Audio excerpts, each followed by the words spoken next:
former Bush administration Deputy House Chief of Staff, the architect Karl Rove. We'll get to the cognitive question with Dr. Ronnie Jackson. All right, we're 3 weeks from tonight. There's nobody that knows where Cuyahoga County is, where Hamilton County is, where I can go through all the counties and you know them all and what they mean. How do you see the race 3 weeks out? I think there is an effort to deflate the conservative base. I'm urging people to never trust the media. Yeah. Well, I want to go back to what you started with, because it really is astonishing.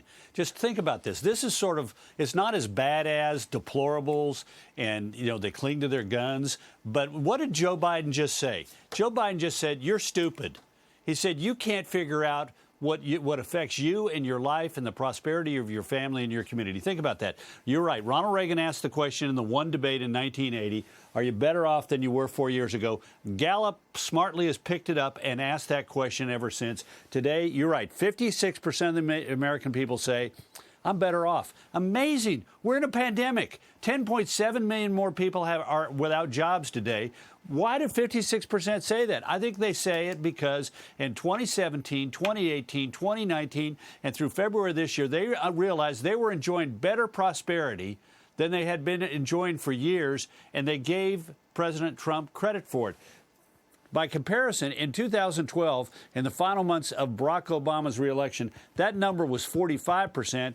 And in 2004, just before Bush got reelected, it was 47%. But 56%, it says something about the sense of prosperity and the sense that we're better off and life is better and the opportunities are bigger and we got more opportunity for our family and our future and our community today, even with all the difficulties we've got. It shows the strength of the economic issue. The issue of who can better restart the economy is one that Donald Trump can beat Joe Biden on. But he's got to do what he did the other night, and that is focus on it and do the following. He's got to have a narrative. He's got to establish a narrative. This is what's critical as we come down the pike. In 2016, he had a narrative, which is Washington is broken. You need somebody to go in and disrupt it. I am the agent of change, and here's what I'm going to do. I'm going to restore our economy, get the relationship right with China, make America's military strong again, and build that wall. Everybody knew what his narrative was. He needs to have that same narrative, that same clarity coming down the pike here.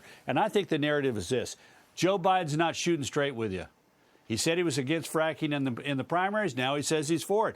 He said during the primaries and continues to say, I'm going to get rid of the Trump tax cuts, and then turns around and says, I'm not going to tax anybody who makes less than I'm not going to tax anybody who makes less than $400,000 a year. He's not shooting straight. He said one thing earlier in the year, and he said something else different. He said in the primary, I'm not going to pack the Supreme Court. Now he says, you'll know my opinion after the election, you dummies. You don't deserve to know what I'm thinking about this until after the election is over. So it's 2 points, not shooting straight with the voters. And the other part of it is he admits he wants to be the most progressive president in history. That means he wants to be the most left-wing president we've ever had.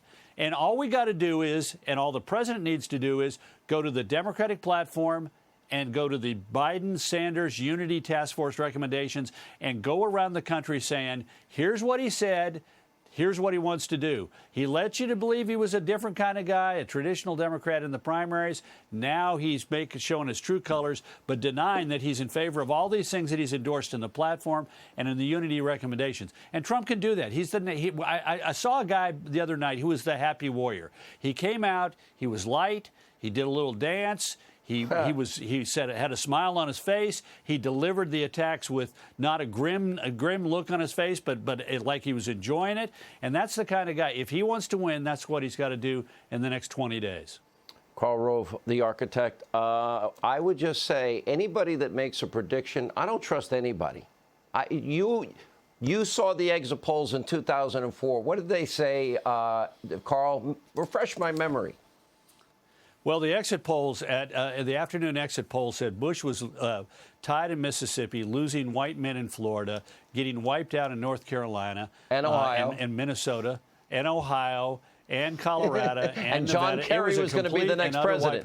John Kerry. Yeah, in fact, they went in and told him, "Congratulations, Mr. President. You're going to be, you're going to be the occupant of the Oval Office." And the media believed it. I remember that afternoon well. We called around to all the media saying, "This is not right. 3/4 of the voters in Minnesota and North Carolina are not women." Well, maybe he changed the nature of the electorate. But yeah, look, I'm worried less about election night than between now and then. Between now and then, the president needs to have that same discipline, and he was focused the other night. He needs to have that same discipline that he had when he was coming down the stretch in 2016. Now, he got up and mocked Reince Priebus and Steve Bannon and Kellyanne Conway and said, "They tell me to stay on script," and he mocked him. But that discipline was good. I saw some of that discipline the other night. If he wants to win, he's going to have to continue to have the discipline. One other thing, Sean. Yeah. He's a showman. He needs to figure out how to do this. For example, look, why not get up one of those big screens? And when he's talking about how Biden's not shooting straight with you, like on fracking, go to Pennsylvania, be in front of a plant, one of those chemical plants that's there because they've got the natural gas revolution occurring there. Talk about the jobs. Talk about the high-paying jobs in construction and running the plant. And then say, now he says, here's what he was saying during the primary. Let's go to the videotape. Here's what he says. Put up 7 or 8 of those. Have him saying it, and then say, now what is he saying? And then put Kamala Harris up there, and put the president and put the vice president up there, and saying he's not shooting straight with you. Go to the videotape. Wait a minute. That'll become the equivalent of the Karl Rove whiteboard. We'll call it the Donald Trump Teletron, whatever you call that thing, the big one. All right, Karl Rove, architect. The truth of Tron. The truth of Tron.